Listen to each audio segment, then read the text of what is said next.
வணக்கம். நீங்கள் இணைத்திருப்பது சமூகத்தின் பிரதான செய்திகளுடன். செய்திகளுக்காக உங்களுடன் இணைந்து கொள்ளும் நான் ரவிச்சந்திரன் ஜோன் வெஸ்லி. பிரதான செய்திகளுக்குள் செல்வதற்கு முன்னர் முதலில் தலைப்புச் செய்திகள். ஈஸ்டர் தாக்குதல் விசாரணை. உளவுத்துறை முன்னாள் தலைவர் சுரேஷ் சாலே உண்ணாவிரத போராட்டத்தை கைவிட்டார். மட்டக்களப்பில் உணவகத்தில் திடீர் தீ விபத்து, பொருட்கள் எரிந்து சாம்பல். கோடபாயவின் முன்னாள் தனிச் செயலாளர் சுகீஸ்வர பண்டாரவிற்கு விளக்கமறியல் நீடிப்பு. கடல் கொந்தளிப்பாக இருக்கும் மீனவர்கள், கடற்படையினருக்கு வளிமண்டலவியல் திணைக்களம் அவசர எச்சரிக்கை. இலங்கையில் இருவேறு சோகங்கள். யானை தாக்கி விவசாயி படுகாயம். இன்று முதல் முழுவீச்சில் கட்டார் ஏர்வேஸ் டோஹா கொழும்பு இடையே தினசரி 5 விமானங்கள் இயக்கம். வெனிசுவேலா நிலநடுக்கம் 6 நாட்களுக்கு பின் இடிபாடுகளில் இருந்து 3 வயது சிறுவன் உயிருடன் மீட்பு. பாகிஸ்தானில் துயரம். பயிற்சி மையத்தின் கூரை இடிந்து விழுந்து 14 குழந்தைகள் பலி. அவை எமது தலைப்புச் செய்திகள். இனி தொடர்பென விரிவான செய்திகள். குற்றப்புலனாய்வுத்துறையின் காவலில் இருந்தபோது மாநில புலனாய்வு சேவையின் முன்னாள் இயக்குனர் சுரேஷ் சலே மேற்கொண்டு வந்த உண்ணாவிரத போராட்டத்தை தற்காலிகமாக நிறுத்தி வைத்துள்ளதாக தகவல்கள் வெளியாகியுள்ளன. சிஐடி காவலில் இருந்தபடி உண்ணாவிரத போராட்டத்தில் ஈடுபட்டு வந்த சுரேஷ் சாலே தனது சட்ட ஆலோசகர் வழங்கிய சட்ட ரீதியான விளக்கங்கள் மற்றும் ஆலோசனைகளின் அடிப்படையிலேயே இந்த உண்ணாவிரதத்தை நிறுத்தும் முடிவை எடுத்துள்ளதாக தெரிவிக்கப்படுகின்றது. கடந்த 2019 ஆண்டு இலங்கை உலுக்கிய ஈஸ்டர் ஞாயிறு பயங்கரவாத தாக்குதல் தொடர்பான விசாரணைகளின் ஒரு பகுதியாக சுரேஷ் சாலே கைது செய்யப்பட்டார். சிஐடி காவலில் இருந்தபோது அவர் திடீரென்று உண்ணாவிரத போராட்டத்தை தொடங்கினார். இதன் காரணமாக அவரது உடல்நிலை பாதிக்கப்பட்டதை அடுத்து அவர் கொழும்பு தேசிய மருத்துவமனைக்கு மாற்றப்பட்டார். அங்கு கடந்த 2 வாரங்களுக்கு மேலாக அவர் பலத்த பாதுகாப்புடன் மருத்துவ சிகிச்சை பெற்று வருகின்றார். ஈஸ்டர் ஞாயிறு தொடர் தற்கொலை தாக்குதல்கள் குறித்து பல்வேறு கோணங்களில் விசாரணைகள் தீவிரமாக இடம்பெற்று வருகின்ற நிலையில் நாட்டின் முன்னாள் உளவுத்துறை தலைவரான சுரேஷ் சலே குற்றப்புலனாய்வுத்துறையின் தொடர் காவல் வைக்கப்பட்டு விசாரிக்கப்பட்டு வருகின்றார் என்பது குறிப்பிடத்தக்கது. சூப்பர் ஸ்டோரின் கல்யாணி அன்னபூரணி பிராண்டில் அன்றாட வாழ்க்கையின் அனைத்து பொருட்களையும் ஒரே இடத்தில் பெற்றுக்கொள்ள மட்டக்களப்பு நகரின் மையப்பகுதியான பார் வீதியில் அமைந்துள்ள உணவகம் ஒன்றில் இன்று ஏற்பட்ட திடீர் தீ விபத்து காரணமாக அந்த உணவகம் பெருமளவில் சேதமடைந்துள்ளது. உணவகத்தில் திடீர் தீ பரவியதை கண்ட ஊழியர்களும் அந்த பகுதி மக்களும் உடனடியாக மட்டக்களப்பு மாநகர சபை தீயணைப்பு பிரிவினருக்கு காவல்துறையினருக்கு தகவல் கொடுத்தனர். சம்பவ இடத்திற்கு விரைந்து வந்த தீயணைப்பு படையினர் பொதுமக்களின் ஒத்துழைப்புடன் நீண்ட போராட்டத்திற்கு பிறகு தீயை முழுமையாக கட்டுப்பாட்டிற்குள் கொண்டு வந்தனர். முதற்கட்ட விசாரணைகளின்படி உணவகத்தில் ஏற்பட்ட மின்னொழுக்கு காரணமாகவே இந்த தீ விபத்து ஏற்பட்டிருக்கலாம் என்று சந்தேகிக்கப்படுகின்றது. இந்த விபத்தால் உணவகத்தில் இருந்த தளபாடங்கள், சமையல் உபகரணங்கள் மற்றும் பொருட்கள் முற்றிலும் இருந்தன நாசமாகின. எனினும் அதிர்ஷ்டவசமாக இந்த விபத்தில் யாருக்கும் எந்தவிதமான உயிர் சேதமும் ஏற்படவில்லை என்று தெரிவிக்கப்பட்டுள்ளது. இந்த சம்பவம் குறித்து மட்டக்களப்பு காவல்துறையினர் மேலதிக விசாரணைகளை மேற்கொண்டு வருகின்றனர். முன்னாள் ஜனாதிபதி கோட்டபாய ராஜபக்ஷவின் முன்னாள் தனி செயலாளரான சுகீஸ்வர பண்டாரவை வரும் ஜூலை மாதம் 8ஆம் தேதி வரை மேலும் விளக்கமறியலில் வைக்க கொழும்பு கோட்டை மஜிஸ்ட்ரேட் நீதிமன்றம் இன்று உத்தரவிட்டுள்ளது. மத்திய குற்றப்புலனாய்வு பிரிவினரால் கைது செய்யப்பட்டு காவலில் வைக்கப்பட்டிருந்த சுகீஸ்வர பண்டாரா அவரது விளக்கமறியல் காலம் நிறைவடைந்ததை அடுத்து இன்று கோட்டை மஜிஸ்ட்ரேட் நீதிமன்றத்தில் முன்னிலைப்படுத்தப்பட்டார். வழக்கை விசாரித்த நீதிபதி அவரை மேலும் 7 நாட்களுக்கு நீதிமன்ற காவலில் வைக்க உத்தரவிட்டார். அரசு சம்பள பணத்தில் பெரிய அளவில் முறைகேடு செய்ததாக கூறப்படுகின்ற குற்றச்சாட்டின் கீழ் கடந்த ஜூன் மாதம் 18ஆம் தேதி மத்திய குற்றப்புலனாய்வு பிரிவினரால் இவர் கைது செய்யப்பட்டார். ஒரே காலகட்டத்தில் 2 வெவ்வேறு அரசு நிறுவனங்களில் அதிகாரியாக பணியாற்றியதாக சுட்டிக்காட்டியுள்ளார். அந்த 2 அரசு நிறுவனங்களிடமிருந்தும் ஒரே நேரத்தில் சட்டவிரோதமாக சம்பளம் பெற்று முறைகேட்டில் ஈடுபட்டுள்ளார். இந்த இரட்டை சம்பள விவகாரம் தொடர்பாக மத்திய குற்றப்புலனாய்வு பிரிவினர் தொடர்ந்தும் தீவிர விசாரணைகளை மேற்கொண்டு வருகின்ற நிலையில் சுகீஸ்வர பண்டாராவின் விளக்கமறியல் காலம் நீடிக்கப்பட்டுள்ளமை குறிப்பிடத்தக்கது. இலங்கையில் கிழக்கு மாகாணத்தில் இன்று அதிகாலை வேளையில் நடந்த 2 வேறு விபத்துகளில் குடும்பஸ்தர் ஒருவர் உயிரிழந்துள்ளதுடன் மற்றொருவர் காட்டுச்சாணை தாக்குதலுக்குள்ளாகி படுகாயமடைந்துள்ளார். திருகோணமலை சேரனுவர போலீஸ் பிரிவுக்குட்பட்ட செல்வநகர் பகுதியில் வீடோடு இணைந்த தேநீர் கடையொன்றின் மேல்தட்டு பகுதியிலிருந்து விழுந்து 48 வயதுடைய குடும்பஸ்தர் ஒருவர் பரிதாபகரமாக உயிரிழந்துள்ளார். இந்த சம்பவத்தில் உயிரிழந்தவர் தோப்பூர் பாலத்தோப்பூர் பகுதியைச் சேர்ந்த 4 பிள்ளைகளின் தந்தையான 48 வயது நபர் ஆவார். இவர் தூக்க கலக்கத்தில் தவறி விழுந்தாரா அல்லது இதன் பின்னணியில் வேறு ஏதேனும் காரணங்கள் உள்ளதா என்பது குறித்து சேரனுவர போலீசார் விசாரணைகளை முன்னெடுத்து வருகின்றனர். இதேவேளை அம்பாறை மாவட்டம் வளத்தாப்பட்டி புத்தங்கல எல்லைப் பகுதியில் இன்று அதிகாலை வேளாண் பயிற்சிகைக்காக மரம் ஒன்றில் பரண் அமைத்து காட்டு யானை காவலில் ஈடுபட்டிருந்த விவசாயி ஒருவர் யானை தாக்குதலுக்கு இலக்காகி படுகாயமடைந்துள்ளார். இந்த பகுதியைச் சேர்ந்த 42 வயதுடைய சுப்பிரமணியம் கோவிந்தன் என்ற குடும்பஸ்தரே இவ்வாறு காயமடைந்துள்ளார். காயமடைந்த நிலையில் மீட்கப்பட்ட அவர் அவசர மற்றும் மேலதிக சிகிச்சைக்காக அம்பாறை பொது வைத்தியசாலையில் அனுமதிக்கப்பட்டுள்ளார்.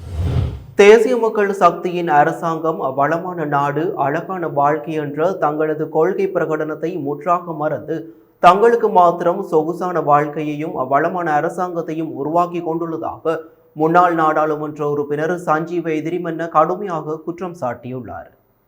பத்ரமுல்ல நிலம் மாவட்டத்தில் உள்ள ஸ்ரீலங்கா பொதுஜன பிரமுனவின் தலைமையகத்தில் இன்று இடம்பெற்ற ஊடகவியலாளர் சந்திப்பில் கலந்து கொண்டு அவர் இதனை குறிப்பிட்டார்.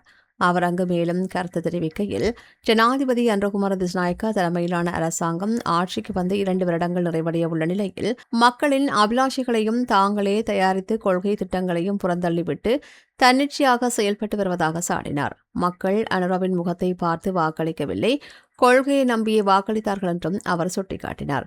சர்வதேச நாணய நிதியத்தின் உடன்படிக்கை மூலம் கிடைத்துள்ள பொருளாதார இஷ்டத்தன்மையை கொண்டு நாட்டின் பொருளாதாரத்தை விரிவுபடுத்துவதற்கான எந்தவிதமான திட்டங்களும் அரசாங்கத்திடம் இல்லை என்று அவர் குற்றம் சாட்டினார். அந்நிய செலாவணி நெருக்கடியை தீர்க்க வேண்டிய ஏற்றுமதி மேம்பாட்டு திட்டத்தை வெளியிடவே இந்த அரசுக்கு 2 வருடங்கள் ஆகியுள்ளது என்று விமர்சித்தார். வரலாற்றில் உருவான மிக மோசமான முதலாளித்துவ அரசாங்கம் அனுரகுமார திஸ்நாயக்காவின் இந்த திசை காட்டிய அரசாங்கமாகும் என்றும் அமைச்சர்களுக்கு அழகான சொகுசு வாழ்க்கை அமைத்து கொடுத்துவிட்டு மக்களை நடுத்தரவில் விட்டுள்ளதாகவும் தெரிவித்தார். வடமாகாணத்தில் சேவையில் ஈடுபடும் தனியார் பேருந்து சாரதிகள் மற்றும் நடத்துனர்களுக்கான புதிய சீருடை அறிமுக விழா போக்குவரத்து நெடுஞ்சாலைகள் மற்றும் நகர அபிவிருத்தி அமைச்சர் விமல் ரத்நாயக்க தலைமையில் இன்று கிளிநொச்சியில் சிறப்பாக நடைபெற்றது. கிளிநொச்சியில் உள்ள வடக்கு மாகாண வீதி பயணிகள் போக்குவரத்து அதிகார சபைக்கு இன்று உத்தியோர்வ விஜயம் மேற்கொண்ட அமைச்சர் விமல் ரட்நாயக்கவை அதிகார சபையின் தலைவர் பொறியாளர் எஸ் விமலேஸ்வரன் பொன்னாடை போர்த்தி வரவேற்றார். அதனைத் தொடர்ந்து அதிகார சபையின் தற்போதைய செயல்பாடுகளை பார்வையிட்ட அமைச்சர் அங்குள்ள உத்தியோகத்தர்களுடன் கலந்துரையாடி அவர்களின் தேவைகளை கேட்டறிந்தார். இதன் முக்கிய நிகழ்வாக வடக்கு மாகாண தனியார் பேருந்து சாரதிகள் மற்றும் நடத்துனர்களுக்கான புதிய சீருடை அதிகாரப்பூர்வமாக அறிமுகம் செய்து வைக்கப்பட்டது. இந்த புதிய சீருடையில் பயணிகள் ஏதேனும் புகார்களை தெரிவிப்பதற்காக வடக்கு மாகாண வீதி பயணிகள் போக்குவரத்து அதிகார சபையின் அவசர தொலைபேசி இலக்கம் அச்சிடப்பட்டுள்ளது. இதன் மூலம் பொதுமக்களுக்கு மிகவும் பாதுகாப்பான மற்றும் விழிப்புணர்வுடன் கூடிய வினைத்திறனான சேவை வழங்க முடியும் என்று எதிர்பார்க்கப்படுகின்றது. இந்த அறிமுக விழாவில் தேசிய மக்கள் சக்தியின் கிளிநொச்சி மாவட்ட அமைப்பாளர் மருங்கன் மோகன், தனியார் பேருந்து உரிமையாளர் சங்கத்தின் பிரதிநிதிகள், அதிகாரிகள், சாரதிகள் மற்றும் நடத்துனர்கள் என்று பலரும் கலந்து கொண்டனர். இந்த புதிய சீருடை நடைமுறையானது வடக்கு மாகாணத்தின் பொது போக்குவரத்து துறையில் ஒரு முக்கியமான ஒழுங்குமுறை ஏற்படுத்தும் என்று பயணிகள் வரவேற்பு தெரிவித்திருக்கின்றமை குறிப்பிடத்தக்கது. Blue ocean group of companies இலங்கையின் வளர்ச்சியோடு உங்கள் வாழ்க்கையையும் உயர்த்துகிறோம். இலங்கையின் பல கடற்பரப்புகளில் காற்றின் வேகம் அதிகரித்து கடல் கொந்தளிப்பாக காணப்படும் என்பதால் மீனவர்கள் மற்றும் கடற்படை சமூகத்தினர் அவதானத்துடன் செயல்படுமாறு வளிமண்டலவியல் திணைக்களம் எச்சரிக்கை விடுத்துள்ளது.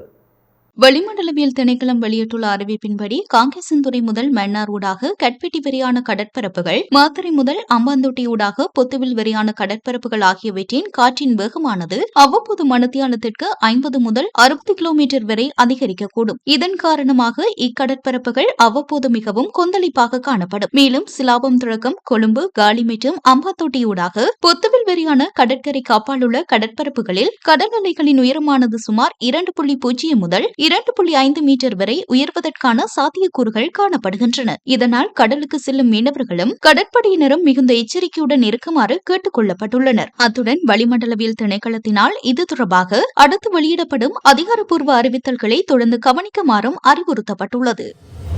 பிரபல சர்வதேச விமான சேவை நிறுவனமான கத்தார் ஏர்வேஸ் தோஹா மற்றும் கொழும்பு இடையேயான தனது 5 தினசரி விமான சேவைகளை மீண்டும் தொடங்கியுள்ளது.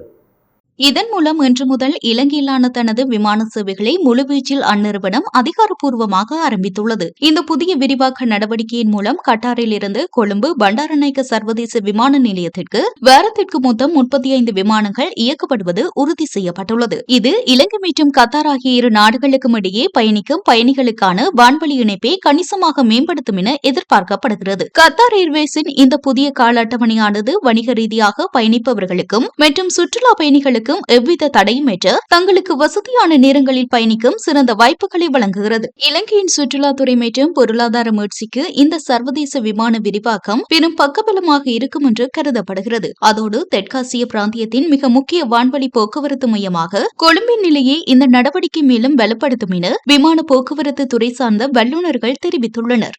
ராயல்டி என்ஜினியரிங் வழங்கும் நவீன அடுக்குமாடி குடியிருப்புகள் இப்போது விற்பனைக்கு. Colombo 6 Wellawatte bus lane hall ரோட்டுக்கு மிக அருகாமையில்.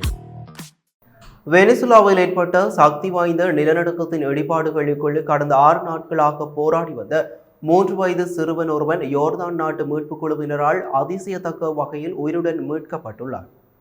வெனிசுவேலாவில் லாகோய்ரா மாகாணத்தில் உள்ள இடிபாடுகளுக்கு இடையே இந்த மீட்பு பணி வெற்றிகரமாக நடைபெற்றுள்ளதாக தெரிவிக்கப்பட்டுள்ளது. பொதுவாக நிலநடுக்கம் போன்ற பேரிடர்களின் போது 3 நாட்களுக்கு பிறகு இடிபாடுகளுக்குள் மனிதர்கள் உயிருடன் இருப்பதற்கான வாய்ப்புகள் மிகவும் குறைவு என கருதப்படுகிறது. ஆனால் கடுமையான சூழ்நிலைகளையும் தாண்டி 6 நாட்களுக்கு பிறகு இந்த சிறுவன் உயிருடன் மீட்கப்பட்டிருப்பது மீட்பு குழுவினர் மற்றும் பொதுமக்களிடையே பெரும் ஆச்சரியத்தையும் நிகழ்ச்சியையும் ஏற்படுத்தியுள்ளது. மீட்கப்பட்ட சிறுவனுக்கு சம்பவ இடத்திலேயே உடனடியாக முதலுதவி சிகிச்சை அளிக்கப்பட்டது. அதனைத் தொடர்ந்து தலைநகர் கரகஸில் உள்ள மருத்துவமனை ஒன்றில் அச்சிறுவன் தீவிர சிகிச்சைக்காக அனுமதிக்கப்பட்டுள்ளான். தற்போது அவனது உடல்நிலை சீராகவும் ஆபத்து கட்டத்தை தாண்டியுள்ளதாகவும் மருத்துவமனை வட்டாரங்கள் தெரிவித்துள்ளன. இந்த கோர தாண்டவத்தால் உயிரிழந்தவர்களின் எண்ணிக்கை 1943 உயர்ந்துள்ளது. 10,000க்கும் அதிகமானோர் படுகாயமடைந்துள்ளனர். பல்லாயிரக்கணக்கான மக்கள் இன்னும் காணாமல் போயுள்ளதாக அதிர்ச்சி தகவல்கள் வெளியாகியுள்ளன. காணாமல் போனவர்களை தேடும் பணிகளும் இடிபாடுகளை அகற்றும் பணிகளும் தொடர்ந்து தீவிரமாக நடைபெற்று வரும் வேளையில் இந்த சிறுவனின் மீட்பு ஒட்டுமொத்த தேசத்திற்கும் ஒரு நம்பிக்கை கீற்றாக அமைந்துள்ளது. பாகிஸ்தான் லாகூரில் உள்ள கஹ்னா பகுதியில் தனியார் பயிற்சி மையம் ஒன்றின் கூரை இடிந்து விழுந்த கோர விபத்தில் 14 பள்ளி குழந்தைகள் பரிதாபமாக உயிரிழந்துள்ளனர். பழமையான மற்றும் தரம் குறைந்த கட்டுமானத்தை கொண்ட அந்த கட்டிடத்தின் 2வது மாடியில் தொழிலாளர்கள் ஓடுகளை பழுது பார்க்கும் பணியில் ஈடுபட்டிருந்த போது இந்த விபத்து நேர்ந்துள்ளது. அப்போது திடீரென கூரை இடிந்து விழுந்ததில் அங்கு படித்துக் கொண்டிருந்த சுமார் 4 முதல் 12 வயதுக்குட்பட்ட 14 குழந்தைகள் இடிபாடுகளுக்குள் நசுங்கி உயிரிழந்தனர். மேலும் ஒரு ஆசிரியர் மற்றும் 8 குழந்தைகள் படுகாயமடைந்து மருத்துவமனையில் அனுமதிக்கப்பட்டுள்ளனர். இடிபாடுகளுக்குள் மேலும் சில குழந்தைகள் சிக்கியிருக்கலாம் என்பதால் மீட்பு பணியாளர்கள் மற்றும் பொதுமக்கள் கைகளாலும் மண்வெட்டிகளாலும் இடிபாடுகளை அகற்றி தீவிரமாக தேடி வருகின்றனர். இந்த விபத்து தொடர்பாக பயிற்சி மையத்தின் உரிமையாளர் உட்பட 2 போலீசார் கைது செய்துள்ளனர். இச்சம்பவத்திற்கு பாகிஸ்தான் பிரதமர் ஷெபாஸ் ஷெரீப் தனது ஆழ்ந்த இரங்கலை தெரிவித்துள்ளார். விபத்தில் காயமடைந்தவர்களுக்கு உரிய மருத்துவ சிகிச்சை அளிக்க உத்தரவிட்டுள்ள அவர் இந்த விபத்துக்கு காரணமானவர்கள் மீது வெளிப்படையான மற்றும் உடனடி விசாரணை மூலம் கடுமையான நடவடிக்கை எடுக்கப்படும் என உறுதியளித்துள்ளார். இத்துடன் சமூகத்தின் பிரதான செய்திகள் நிறைவு பெறுகின்றன. தொடர்ந்தும் சமூகத்தின் செய்திகளோடு இணைந்திருங்கள். நன்றி, வணக்கம். எமது RIP பேச்சுக்கு கிடைத்த மரண அறிவித்தல்கள்.